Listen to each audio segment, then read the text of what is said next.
listen, it is one game. I'm sure the Oilers wish they could take 4 of those goals and go, can we apply those to the next game?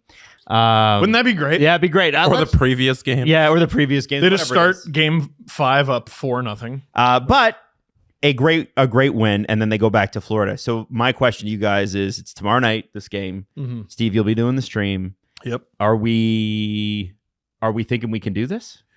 Can Edmonton get really truly back in this series? Because listen, we've been effusive with our praise, and we should be. Yes. But if they only win one game, the way that people look at this is it will be, well, it's not as embarrassing as losing 4-0, but you still kind of got crushed. You got crushed. I think Florida's like a loss is a loss is a loss. You know, whether it's 3-2 and double OT or this. That flight from Edmonton to Florida is long. They've had this amount of time to be upset about it. But Knobloch was really able to dictate the series in game 4.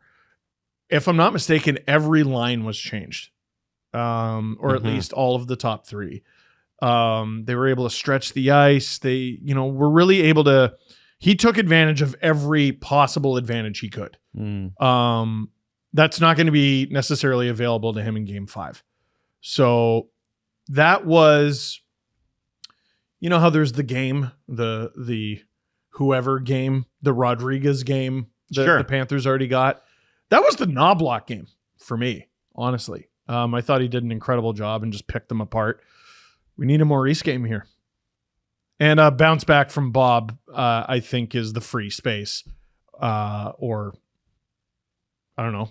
What are you playing, Anthony Stoller's game 6-7? No, you can't. Well, exactly. You can't. Jesse, what do you think? I think Florida's going to get back to their game. I don't even know if it's a bounce back from Bob as more of a bounce back from like team defense, and keeping your head in the game. I think once you go through that moment where it's like, oh, we can clinch the cup, and then you come out and you're flat and Edmonton's just run and show because they're the more desperate team. You come back and you're like, okay, erase that from our history. Let's go back to what we know. It's going to be a little easier. We're at home. We've gone through the cup clinching game that we didn't win. Now we can just try again and it'll be fine. And I think they take the one on Tuesday and the season's over. Too much adrenaline. Yeah. Too much adrenaline too early. You're like, holy fuck, we have a chance to win it. You got a power play less than 2 minutes in. Holy shit. Yeah. And then you allow a couple and then you're just dead. I think it goes back to where we started 30 minutes ago, with the stat about the 4 of the last 5 teams with the opportunity to clinch the first time. They didn't do it. And the second time they get it done, and it's that ease of going through it. I feel like that's a lot of the reason Florida's so effective this season is because they were in the Stanley Cup Final last season and they lost, and they're like, okay, we have this experience. We went 4 rounds last year. We're back. We're not going to lose this again, and here they are with one more win away. Is that the Bennett dive? Yeah, if you want to watch this, I don't know how much we can't really play it, but it's Bennett. He was out forever. He was never going to play hockey again. He's following my advice. He's just crawl into the bench. He's going to get there. And he's like, oh, okay, nobody's watching me. The refs made the call. It's tripping. All right, I'm going to get up.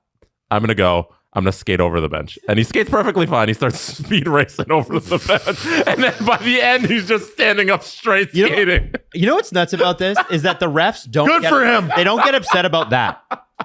They got upset about Michael Bunting making them look foolish. They got upset about Nazem Kadri making them look foolish. Bennett does this all the time. He does do it. I really respect him. Is it the beard? Like, what is it? So he's perfectly fine there. And then we go back a couple seconds. Oh, he's dead. Oh, no! Oh, my God. No! Oh, wait. A few seconds in the future. He's fine. And the refs are like, well, oh, God, now who's going to tell me jokes? Who's going to tell me funny quips? Who am I going to have fun banter with? I don't get. What? Oh, no, my friend is hurt. I don't get how this guy, like, the refs get mad when you embarrass them. He regularly embarrasses refs. I don't know how he gets away with it. It's a part of the game. Kadri didn't. Bunting didn't. I'm a Leaf fan. I'm salty about it. I'll be straight up about my bias here. But Bennett, guys like Bennett and Marchand, who do this all the time, totally good. No hyperbole at all. A referee assaulted Michael Bunting. Yeah. No, he pushed him. He said, just get off the ice. And he pushed him. Did you notice? I think it was Marchand shoved a ref game 5. Yeah. Game 5 or 6 against the Leafs. And that dude didn't get a call for the rest of the damn playoffs. They said, take your sign sticks and funny jokes and shove them up your nose there, Brad. Yeah. They were not having it. And all that goodwill that he built up from the time he was a rookie in 2011, 2010.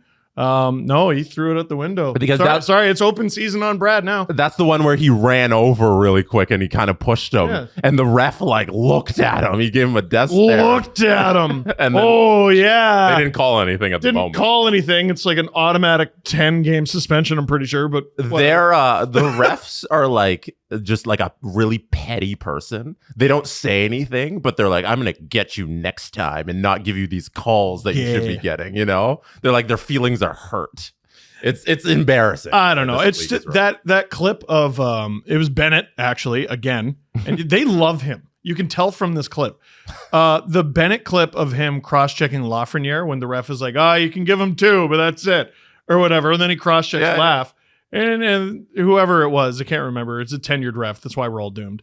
He's just smiling at him. I'm like, oh God, you stink. Yeah. You're And so bad. I don't even blame the referees at all for the way they call games. I blame the people above them. Oh, no, I it's agree. clearly their mandate. This is clearly like from Gary to the referees in department who's in charge of like controlling the referees. This is how they want the game called and managed. Yeah. This is how they want the NHL to work. They want the referees doing this kind of stuff where they're just kind of friends and managing the game and everything's even and nothing's called by the rule book. It's called to the situation of the game where we got to make it all fair. And who's your buddy who gets the calls? Yeah. It is getting to the point though. It's funny though, like the teams that are best at this rise to the top and then something dangerous happens to one of their guys. And to their credit, they don't complain about it. Because they're like, well, we're going to eventually need that favor. Mm-hmm. You know, Bennett's going to do something. Marchie's going to do something. You know, Draisaitl's like, I'm not that type of player.